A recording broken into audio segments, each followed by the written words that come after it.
Y la gran pregunta de todo esto, ¿es posible, no es posible? Por supuesto, la primera respuesta era el clima, lo dijimos al principio, ¿no? Si no hay agua, estamos sonados todos, los políticos, todos.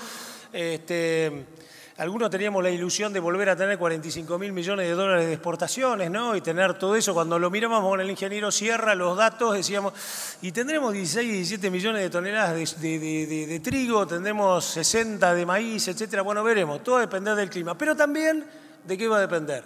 De lo que se llama política. Y para política lo tengo un gran amigo de la casa, Lucas Romero, licenciado en Ciencias Políticas, gran amigo, todos lo conocen. Te hice entrar como un rockstar, ¿viste? El tipo. Y además, no estabas cuando arranqué, pero dije de los politólogos que te lo analizan objetivamente sin mostrarte un buen jugador de truco, ¿no? ¿Sos vos o no? ¿Jugás a truco? Tenés pinta de buen jugador de truco. El tipo te mira así, ¿no? Pero si me gana mi ley, y el tipo, no, los datos, y te pone, no, nunca te va a dar una seña que te indique quién gana o quién no gana. Maestro, un testimonio. Vamos de un productor, a ver qué dice, Lucas, mirá. Bien. Buenos días a todos, soy Federico Norheimer, de la inmobiliaria de campo Norheimer, y me alegro que estemos reunidos de vuelta en una nueva jornada nacional de la Cámara.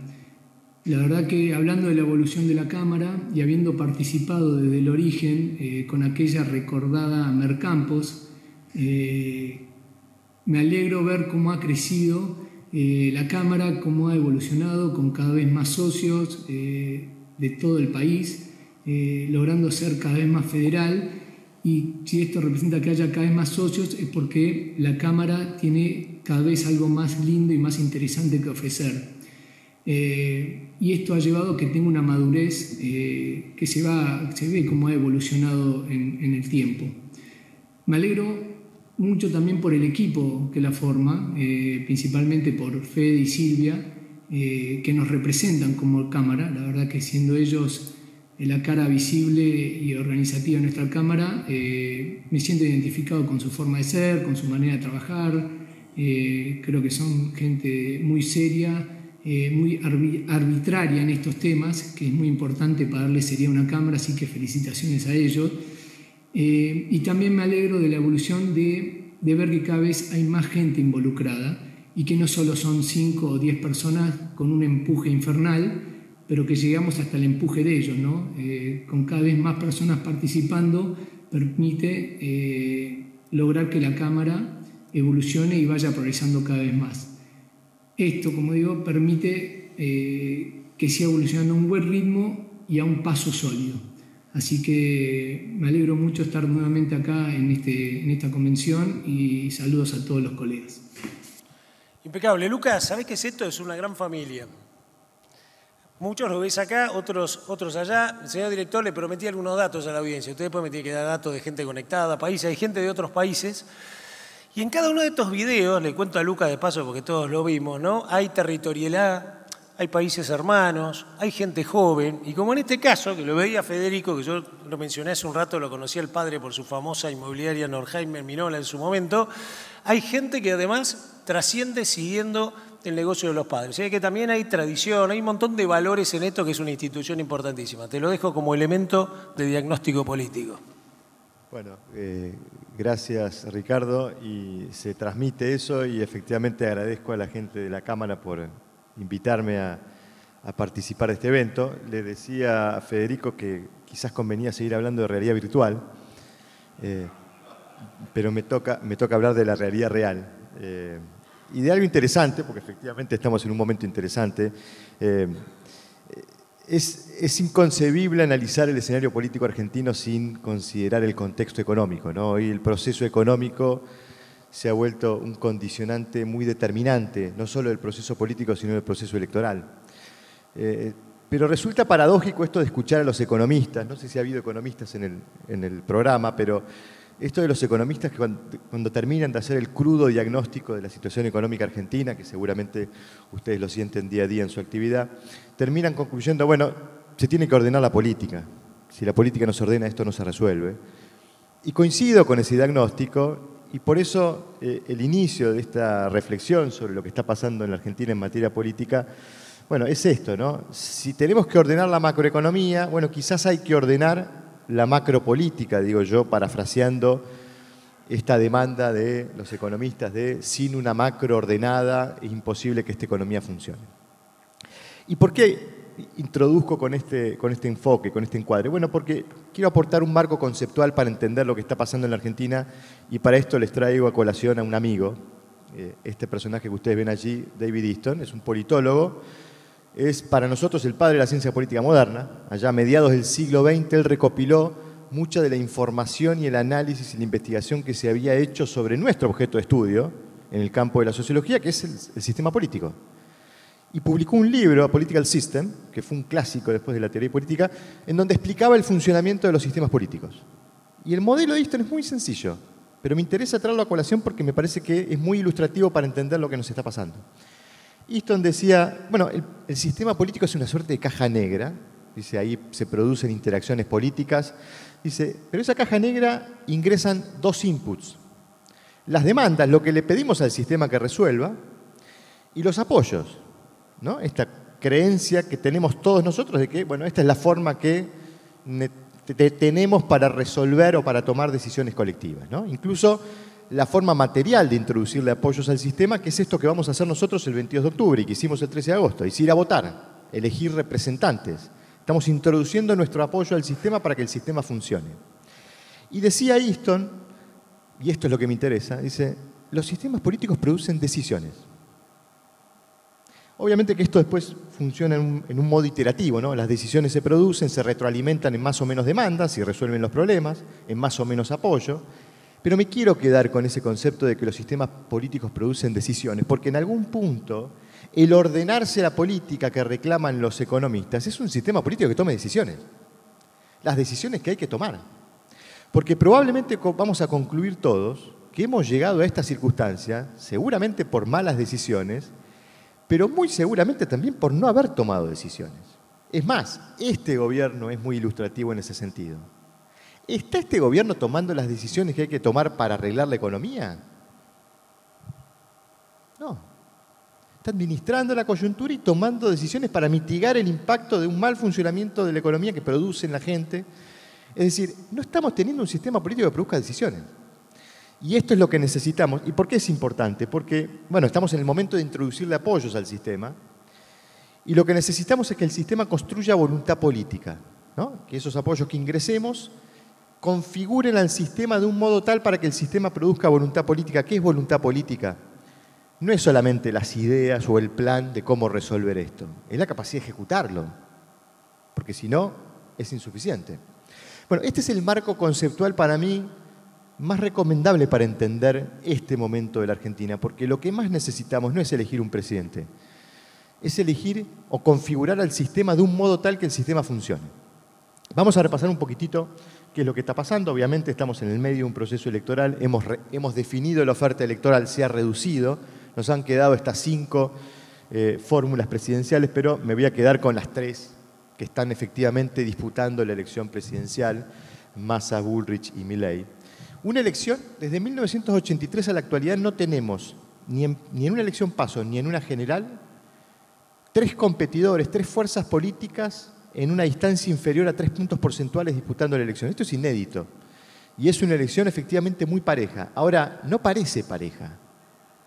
No parece que hay 3 puntos de diferencia.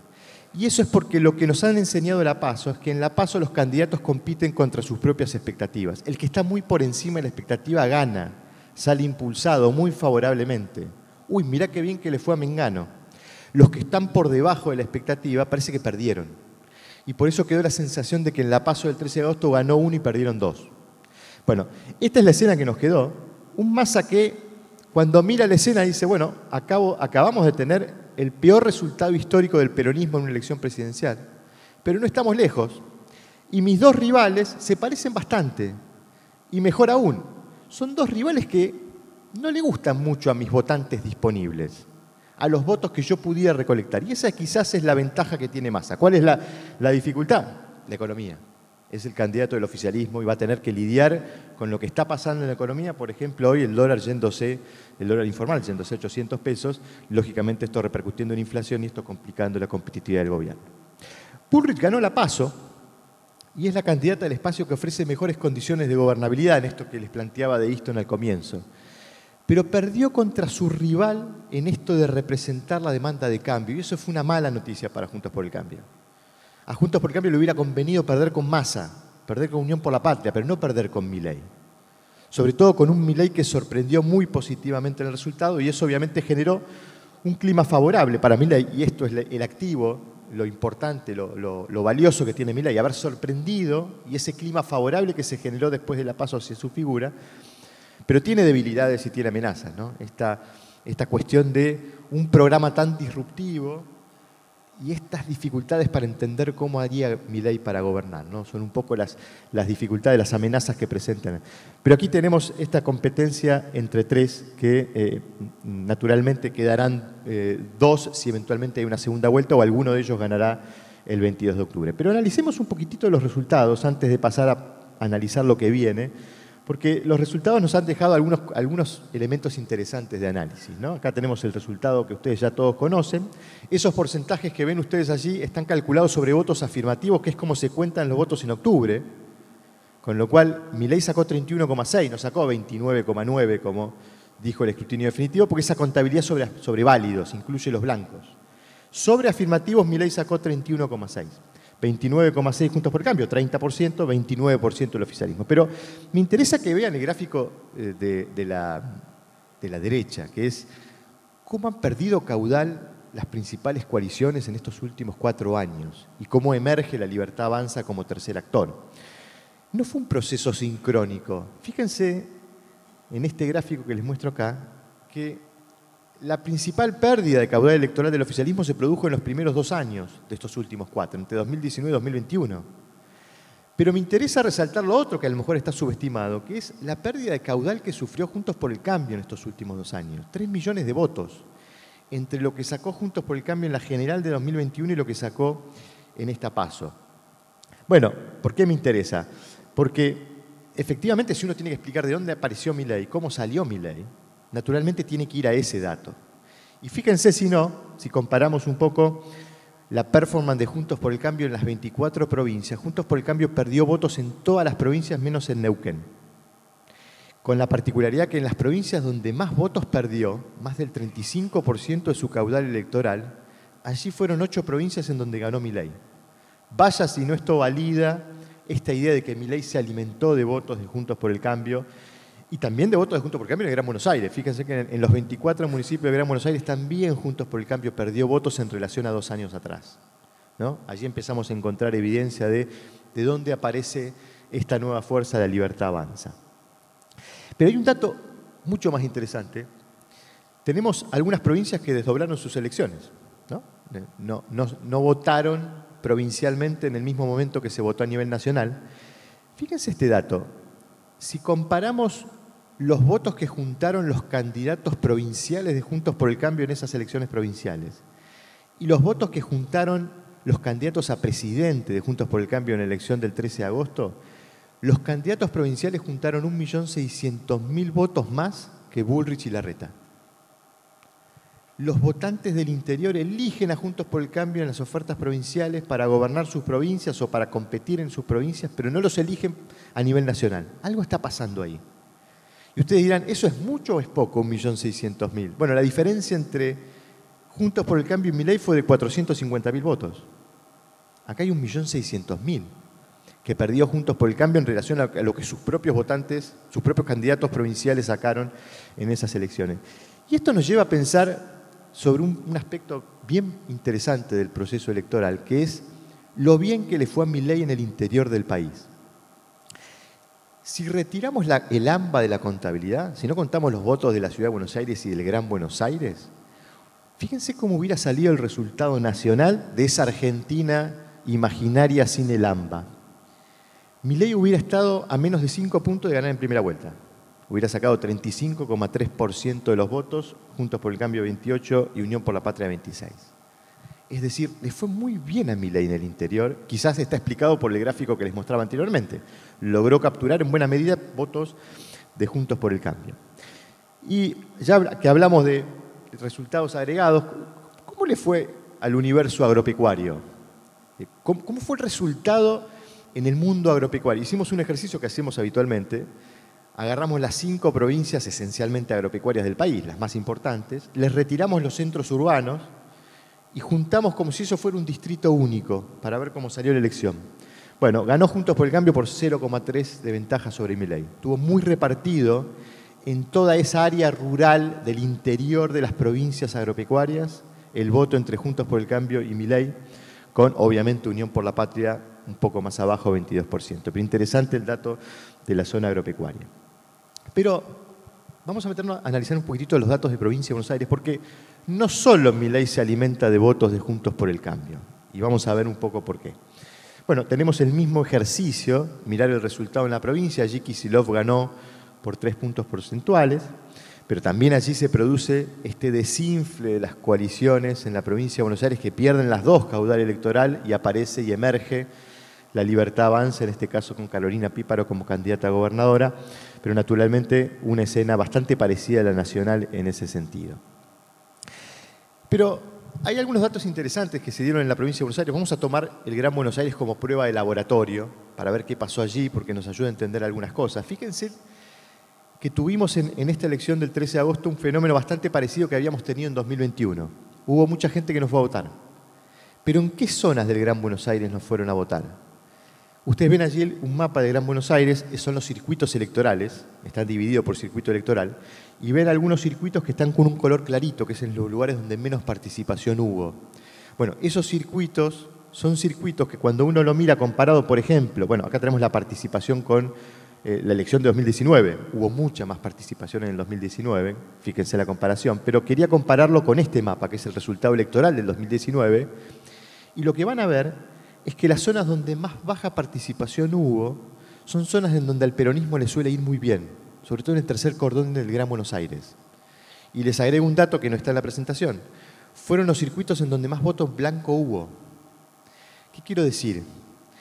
Hay un comportamiento raro del electorado que tradicionalmente es peronista. No está yendo a votar. No fue a votar en el 2021, no fue a votar en esta PASO. No digo todo, pero buena parte de él. Entonces la pregunta es, ¿por qué no está yendo a votar? Probablemente por la situación económica. Y la pregunta siguiente es, ¿y podría ir a votar el 22? Bueno, aquí está un poco depositado el esfuerzo y la expectativa del oficialismo de movilizar esa base. ¿Cuál es el problema? Que se preguntan los dirigentes del peronismo, che, ¿y si llevamos eso a votar, a quién votan? ¿Nos votan a nosotros o lo votan a Milei? Y la pregunta es válida. ¿Por qué es válida? Veamos un poquitito cómo le fue a Milei en el Gran Buenos Aires. Miren qué interesante este gráfico. En el eje horizontal tenemos la escala socioeconómica. ¿Qué es lo que hicimos? Fuimos a buscar a los circuitos electorales el promedio de nivel socioeconómico, ¿no? Para definir un poco el nivel de riqueza o de ingreso del circuito electoral. Y en el eje vertical está el porcentaje de votos que sacó Milei. Y miren con qué nos encontramos. Para el que no puede leer el gráfico, a medida que bajamos en el nivel promedio socioeconómico del circuito, más voto a Milei. Lo digo de una forma más llana y vulgar.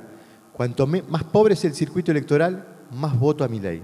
Es un típico comportamiento de un dirigente peronista. Por eso, un poco en juego con la charla anterior, le pedimos a la inteligencia artificial que nos diseñe un imaginario Juan Domingo Milei, abanderado de los humildes, porque efectivamente Milei está teniendo este comportamiento en el Gran Buenos Aires. Le está yendo mejor en los segmentos de más bajos recursos, donde al peronismo le suele ir muy bien. Ahora, no fue un fenómeno solo del Gran Buenos Aires, es un fenómeno de los grandes centros urbanos.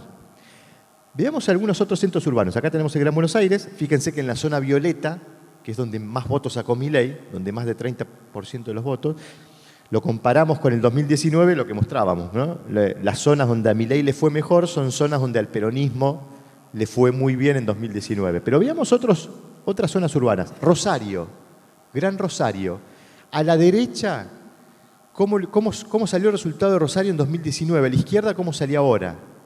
Lo que van a ver es que los circuitos electorales de color azul, donde había ganado el peronismo en 2019, ahora se pintaron de violeta. Los ganó Milei. Algo parecido a lo que pasa en el Gran Buenos Aires pasó en el Gran Rosario.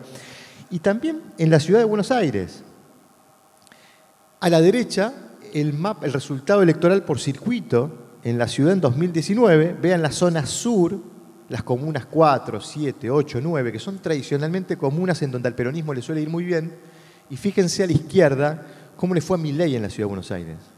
Le fue mucho mejor en los circuitos del sur, donde habitualmente gana el peronismo, circuitos de menor promedio de nivel socioeconómico. Es decir, la fuente de alimentación de Milei es policlasista. No solo le robó votos a Juntos por el Cambio, sobre todo en el interior del país, sino que también le robó votos al peronismo en los grandes centros urbanos. En definitiva, algunos elementos interesantes que nos ayudan a entender un poco lo que pasó. Vayamos ahora a analizar un poco lo que viene. Hasta acá lo que sabíamos era, bueno, es una elección que muy probablemente tenga alternancia política, veíamos una fuerte demanda de cambio en la sociedad, mucho rechazo y mucha desaprobación a la gestión de gobierno. Pero además decíamos, probablemente se define una segunda vuelta, porque veíamos 3 competidores parejos en los niveles de competitividad, con lo cual podía definirse una segunda vuelta. Pero tuvimos esa PASO que les acabo de mostrar con esos 3 espacios en menos de 3 puntos de diferencia. ¿Qué es lo que podría llegar a pasar de aquí al 22? Y nos imaginamos tres trayectorias distintas. Una es esta, que es un escenario de polarización centrífuga, es decir, los polos se buscan para polarizar y tratar de arrastrar los votos del centro. ¿Por qué imaginábamos que podía pasar esto? Bueno, porque a Bullrich le iba a costar retener los votos de Larreta, o por lo menos tenía el desafío mayor en relación a tener que retener los votos de su rival. Milei no tenía rival y Massa tuvo un rival que tuvo menos votos. Uno esperaba que Massa tendría mayor capacidad de retener el voto. Pero suponíamos que quizás Bullrich podía llegar a tener dificultades para lograr retener el voto de Larreta. Entonces, digo, si eso ocurre, el medio se debilita y eso favorece un escenario de polarización centrífuga. ¿Qué es esto? Que los que están en los extremos se busquen para polarizar. ¿Y por qué se van a buscar? Porque les conviene. A Massa le conviene que esté Milei en una eventual segunda vuelta y a Milei le conviene que esté Massa. Sin necesidad de que se junten a coordinar acciones, naturalmente van a trabajar los dos para eso. Y algo de eso estamos viendo en la escena. De que se buscan para confrontar, de que se apoyan y dejan a Juntos por el Cambio en una situación incómoda, como pasó con la discusión de ganancias. Bueno, ¿por qué sucede eso? Porque a los dos les conviene el otro. Y este es el desafío que tiene Bullrich. Entonces, no solo retener los votos de Larreta, sino tratar de no debilitarse para no favorecer un escenario de polarización centrífuga. La otra cosa que podía pasar, imaginábamos nosotros, es, bueno, la situación económica se descompone aún más, el gobierno tuvo que devaluar, esto enoja más a la gente, se erosiona la competitividad del gobierno y esto nos empuja a un balotaje entre 2 opciones opositoras. Este es un segundo escenario alternativo y esto depende mucho de cómo opere la economía sobre la escena.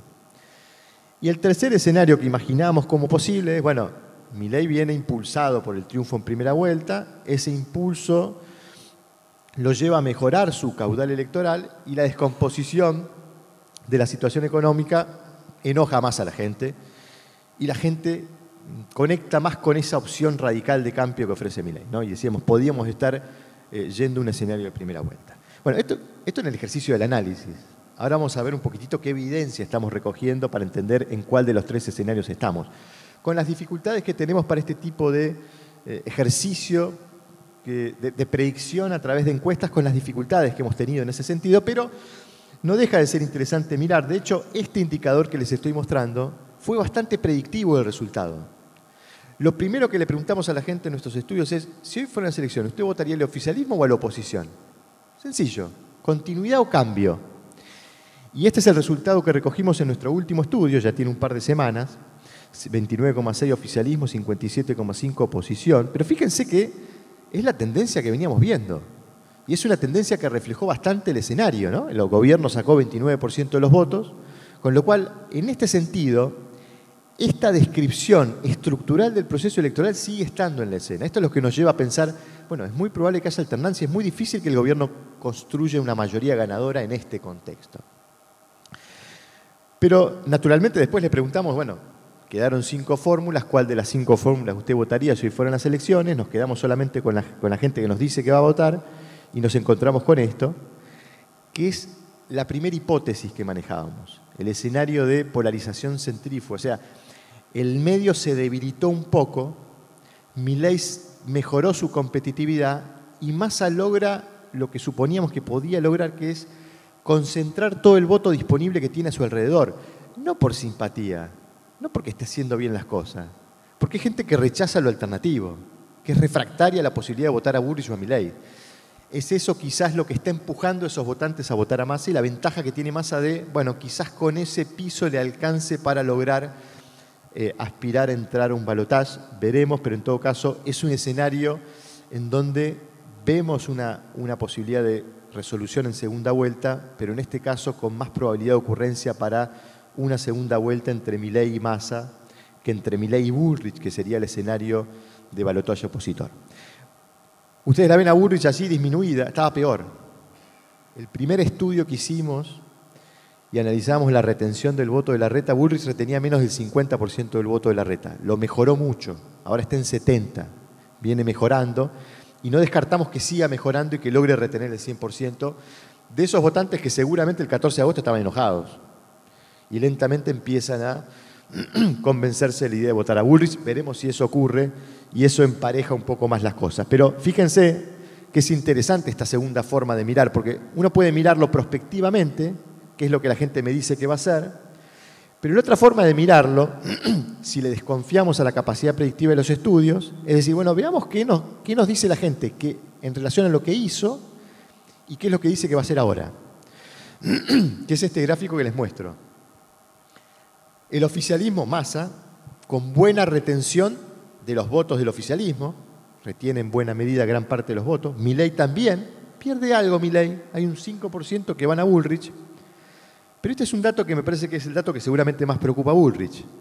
Votos de Bullrich que van a Milei, 15%. O sea, Bullrich no solo está necesitando retener más votos de Larreta, sino que está necesitando que no se le vayan los propios. Este es el desafío que está enfrentando Bullrich en este momento, y por eso necesita que de aquí al 22, y veremos si en los debates puede lograrlo, convencer a la gente de cuál es su activo diferencial frente a Milei, que es su capacidad de garantizar certezas respecto de los cambios por tener mejores condiciones de gobernabilidad. Pero en todo caso hoy está enfrentando este riesgo. ¿Y qué vemos en escenarios de segunda vuelta?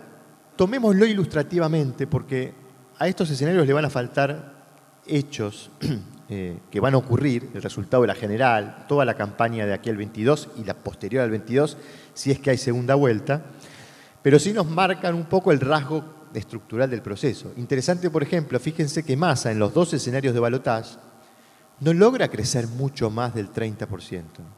Este es el problema de Massa.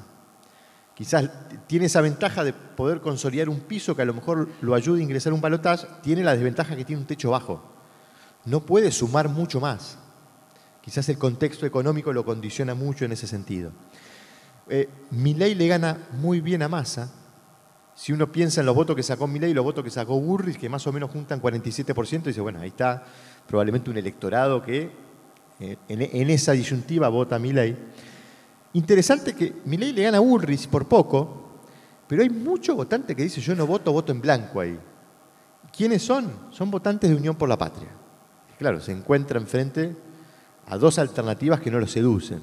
La pregunta que uno se haría ahí, ese votante eventualmente en esa segunda vuelta el 18 de noviembre a la noche, ¿a qué le tiene más miedo? ¿A Milei presidente o a Bullrich presidente? Ahí es donde nosotros vemos que aún con estas desventajas, Bullrich debería tener ventaja competitiva porque seguramente tiene mayor capacidad de atrapar ese voto de Unión por la Patria que el votante de lo que puede atrapar Milei. Y después, obviamente, Bullrich le gana también cómodamente a Massa. Esto nos hace ratificar la idea de un escenario de alternancia política. Y finalmente terminemos un poco analizando cómo esto se traduce en términos de gobernabilidad, que es el gran tema de esta elección.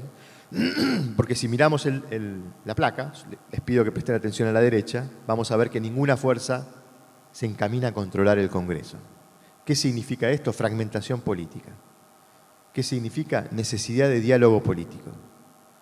Y esto es muy importante para los actores no político partidarios, como pueden ser ustedes agrupados en una Cámara, porque va a requerir de todos los actores colaboración y contribución para que ese diálogo prospere y se puedan tomar las decisiones. No va a haber solo fragmentación horizontal, eventualmente en un escenario de triunfo de Milei, sobre todo porque, fíjense, 8 senadores, 40 diputados. Pero pensemos un escenario más optimista para Milei, quizás le va mejor en la general. Bueno, pensamos el escenario más optimista posible y nos da esto. O sea, Milei quedaría a 25 senadores de poder sancionar leyes en el Senado, a 69 diputados de poder sancionar leyes en diputados. Son condiciones de gobernabilidad mínimas. Y este es el interrogante que está detrás de Milei. ¿Puede haber algún sector que contribuya con la gobernabilidad de Milei? Sí, claramente, puede haberlo, pero es una condición bastante compleja en términos de gobernabilidad.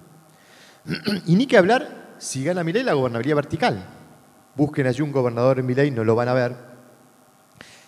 Lo que tenemos es un gran dominio de Juntos por el Cambio que por primera vez va a lograr gobernar 10 o más provincias.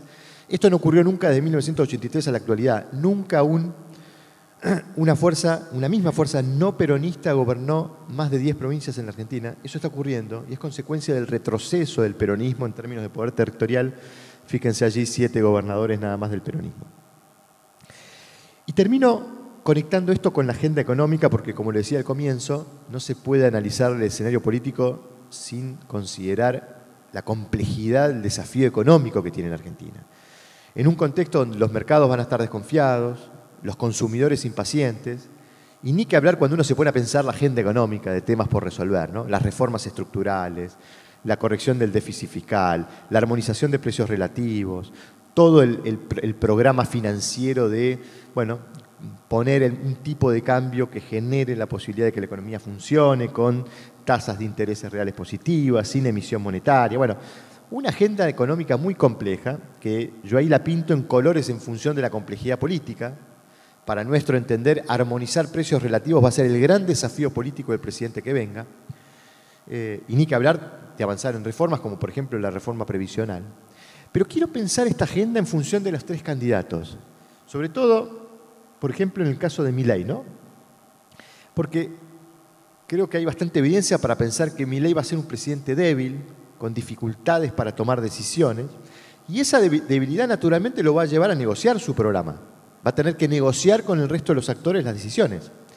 Y eso pudiera morigerar un poco un programa por momentos disruptivos que plantea Milei. Y esto quizás también puede ralentizar la velocidad y la profundidad de los cambios. Esto es cómo la condición política afecta la ejecución del programa de las ideas. Y por eso decimos, quizás Milei va a tener margen de acción en lo financiero, porque ahí el Poder Ejecutivo tiene autonomía, pero va a tener quizás complicaciones para poder avanzar en la corrección fiscal, sobre todo porque pudiera haber alta conflictividad social, y ni que hablar para avanzar en reformas estructurales. ¿Qué le pasa a Massa con esta agenda? Bueno, Massa tiene restricciones políticas, pero internas. Y tiene que ver con quiénes son sus socios y cuáles son sus votantes y qué le piden sus votantes. Porque si Massa quisiera avanzar, por ejemplo, en la corrección de las políticas financieras, Cristina nos viene diciendo que para ella no hay que tener tasas reales de interés positivas, que eso no se puede hacer en este contexto. O si Massa quisiera avanzar en la corrección del déficit fiscal, Cristina nos viene diciendo públicamente que no es problema tener déficit fiscal. Y nos viene mostrando las placas y los datos con los países que tienen déficit. Bueno, probablemente eso funcionaría como una restricción sobre qué tipo de política económica pudiera tener Massa, y ahí hay que imaginar un programa de corrección gradual. La pregunta ¿es sostenible un programa de corrección gradual en este contexto? Este es el desafío que plantea Massa en relación a esta agenda. Por eso vemos que Massa pudiera tener alguna dificultad para corregir todo el plano financiero de la agenda económica. Tiene un electorado que le demanda mejora del ingreso y mejora del poder adquisitivo, y eso puede ser contraproducente frente a avanzar en el plano de la corrección fiscal. Y ojo que el peronismo va a debilitarse en el Congreso, con lo cual Massa tampoco va a tener facilidades para poder avanzar en reformas estructurales. También Massa va a tener que dialogar. Y finalmente Bullrich, que Bullrich es la que ofrece el mejor equilibrio en términos de capacidad de resolver esta agenda, ¿no? Porque tiene más fortaleza en el Congreso que el peronismo, y mucho más que Milei, y no tiene tantas restricciones internas en términos de avanzar con este tipo de política. ¿Cuál es el problema de Bullrich? El electoral. Hoy viene corriendo de atrás y hoy tiene menos chance de ganar la elección que sus rivales, por eso el escenario es complejo. Pero vemos que Bullrich tuviera mejor capacidad de avanzar con esta agenda porque no tiene las restricciones políticas y legislativas que pudiera tener Milei. En definitiva, y con esto termino porque quiero volver a nuestro amigo Easton para pensar en este encuadre, y si nos preguntábamos qué tipo de configuración del sistema político nos estaba devolviendo este proceso electoral, nos está devolviendo una configuración que nos ofrece fragmentación política. Vamos a un escenario de mayor fragmentación política. Esto va a requerir de mucho diálogo político, en un contexto donde la gente está enojada con la política.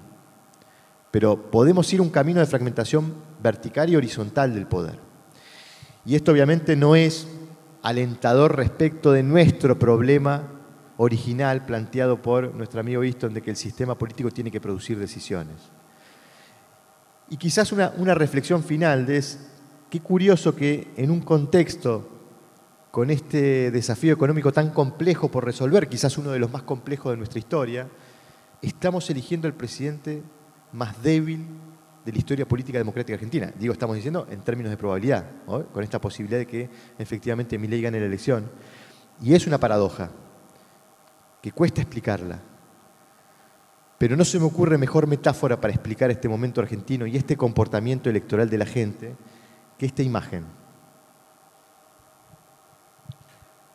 Seguramente a todos nos pasó en algún momento estar frente a la computadora y se nos bloquea, se nos cuelga, se traba, muchas ventanas abiertas. Empezamos Control, Alt, S, queremos salir y no sale, empezamos a apretar los botones, empezamos a hacer y nos desesperamos y perdemos la paciencia. Y en algún momento relojeamos el botoncito. Y en algún momento esa paciencia se termina, ya está, la reseteo.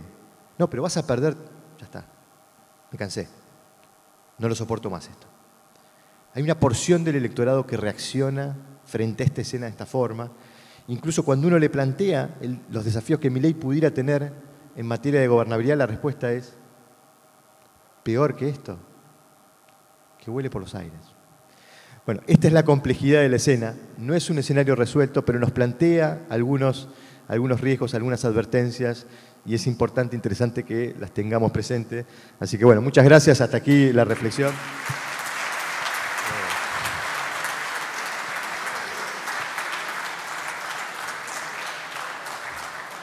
Espero no haber sido pesimista, Ricardo.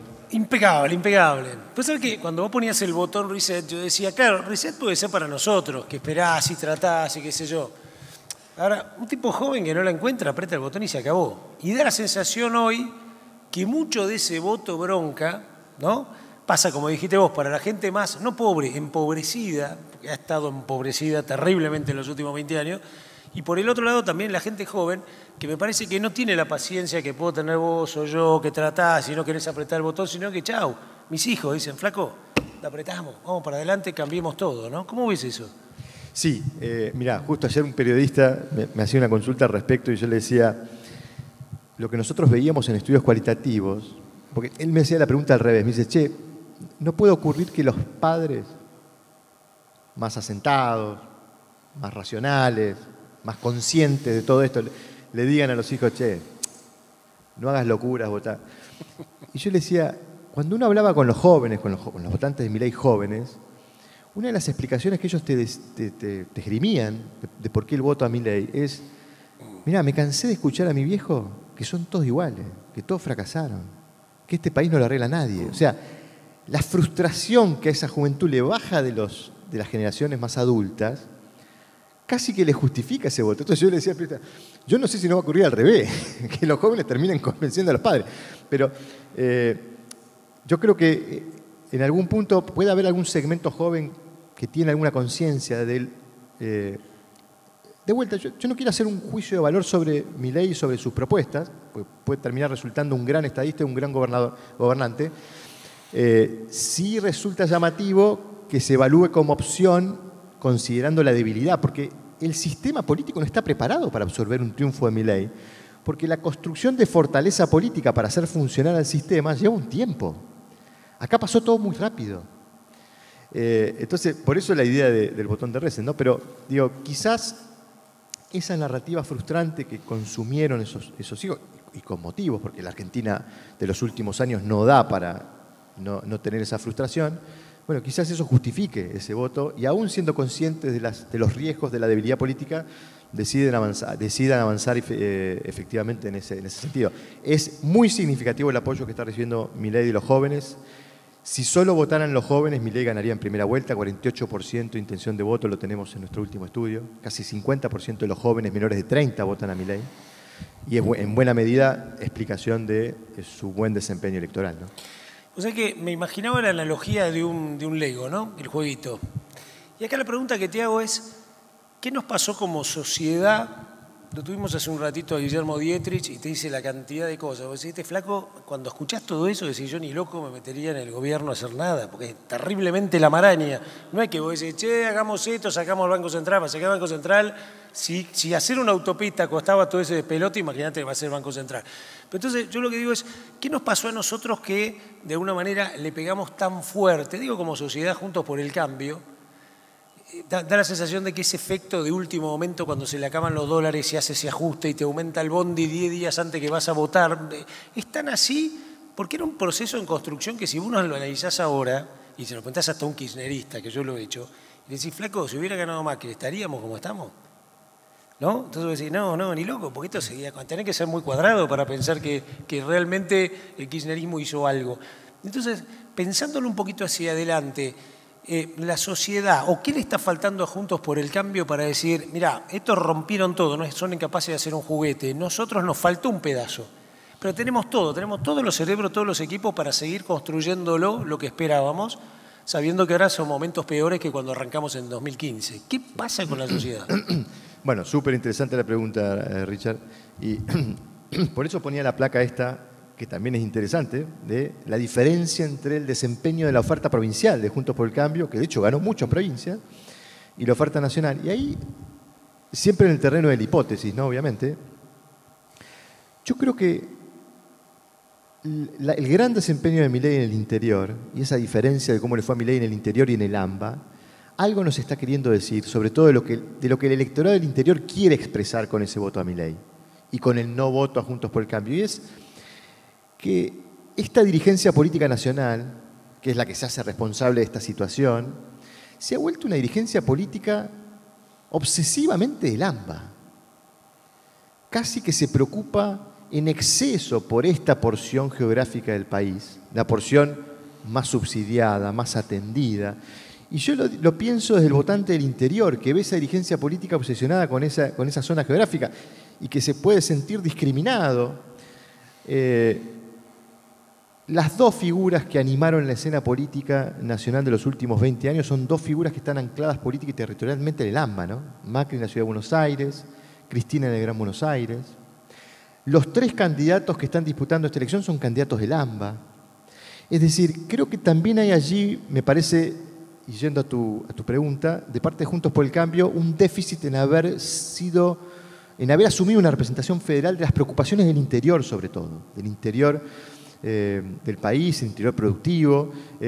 Quizás ahí hubo algún déficit y quizás ahí hay un terreno para recuperar, ¿no? Porque de vuelta, si buena parte de ese 1.600.000 votos se recuperasen, ¿no? Probablemente el desempeño de Juntos por el Cambio a nivel nacional fuera distinto. Pero me parece que hay algo de eso. De hecho, si lo miramos en comparación con la emergencia de Trump en Estados Unidos, yo tuve la oportunidad de estar en Estados Unidos en aquel 2016. Nadie decía que ganaba. Un fenómeno bastante parecido a esto de Milei. No, Milei no gana, va a ser una buena elección, pero no va a ganar. Finalmente terminó ganando. Y Trump enarboló un discurso anti-establishment, parecido al de Milei en esto de la casta. Y Trump hablaba en contra del establishment de Washington. Decía, son una clase política insensible que está en Washington preocupada por sus problemas y desinteresada de los padecimientos del norteamericano. Y a Trump le fue muy bien con ese discurso, ¿no? De criticar al establishment que está allá, en el centro, en la capital, en Washington. Bueno, algo bastante parecido a esto del establishment del AMBA, ¿no? Porque efectivamente el establishment político nacional en la Argentina se ha vuelto un establishment político del AMBA. Vaya, sino que uno de los principales periodistas de la Argentina, que acaba de escribir un libro sobre el AMBA, sobre el Gran Buenos Aires, el nudo, es decir, se ha vuelto una obsesión el Gran Buenos Aires, y creo que eso ha afectado la capacidad que la dirigencia política nacional tiene de ser receptivo de las preocupaciones del interior. Quizás eso explique también este raro voto a Milei, porque Milei no enarboló un discurso federal. De hecho, ni fue a algunas provincias. pero fue elegido como vehículo para castigar, me parece, ese comportamiento, ¿no? Tengo la última. Ayer entrevisté a un sociólogo que se llama Alejandro Horowitz. Por ahí he leído de él, famoso por un libro, Los 4 peronismos, que vendió un montón de libros con eso, analizándolo. Ahora saca uno que se llama El kirchnerismo desarmado, ¿no? Y se mete en todo esto. Y te voy a hacer un paralelismo en lo que vos dijiste con el reset y por el otro lado con lo que él habla. Él dice, ojo, nosotros nos olvidamos que ha habido procesos políticos en la Argentina de arriba hacia abajo y de abajo hacia arriba.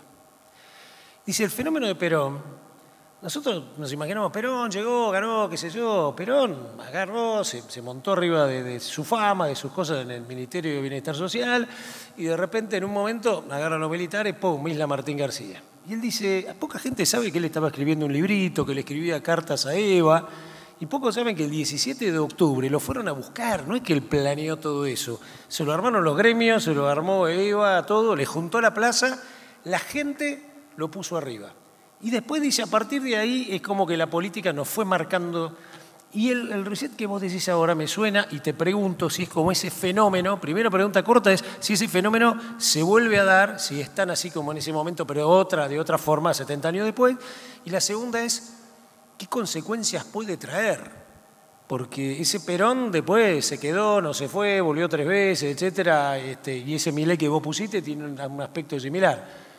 ¿Se entiende un poco la lógica del fenómeno sociológico y del otro y del fenómeno Milei pensándolo a futuro? Sí, a ver, da la sensación cuando uno analiza la escena, y yo creo que la recomendación es entender a Milei por el contexto de Milei y no por Milei, que es más que la gente eligió a Milei a seguirlo que Milei logró que lo sigan, ¿no? Me parece que hay una construcción que pareciera estar anclada en un estado emocional de la gente, que es muy particular.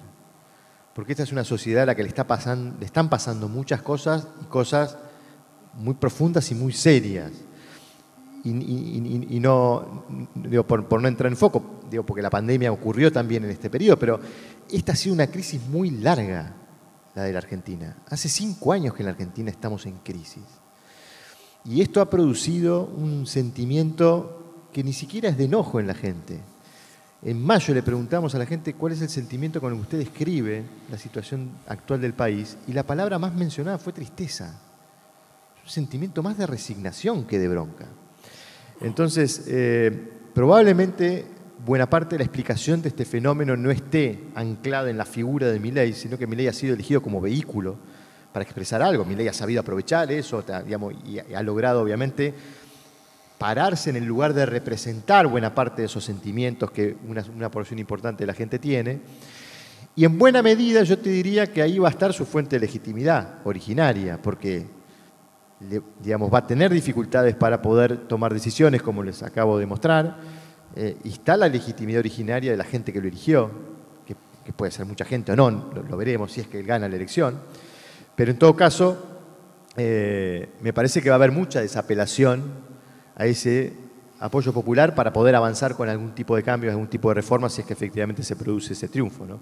Porque en definitiva, insisto, va a ser un escenario que va a requerir mucho diálogo político, mucho involucramiento de todos los actores, de todos, no solamente de los políticos partidarios, porque va a ser una escena compleja por el desafío económico y por la complejidad que vamos a tener para que se puedan producir las decisiones, ¿no? Para que se puedan tomar decisiones.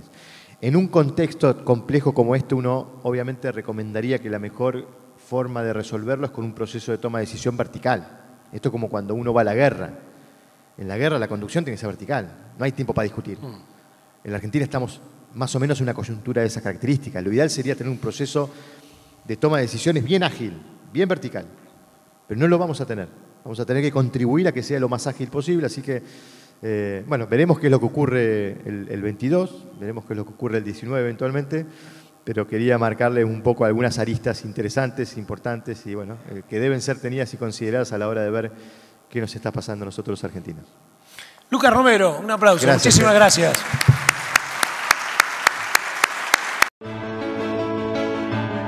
Angus, la raza líder. Más rodeos controlados, más cabañas evaluadas, más carne certificada. Innovaciones tecnológicas, evaluación genética, eficiencia en la administración, más remates auspiciados y mayor presencia en exposiciones. primer programa de evaluación genómica de la Argentina y Latinoamérica. En la Asociación Argentina de Angus cumplimos 100 años. Seguimos haciendo historia. Seguimos sumando innovación. Angus, la raza líder.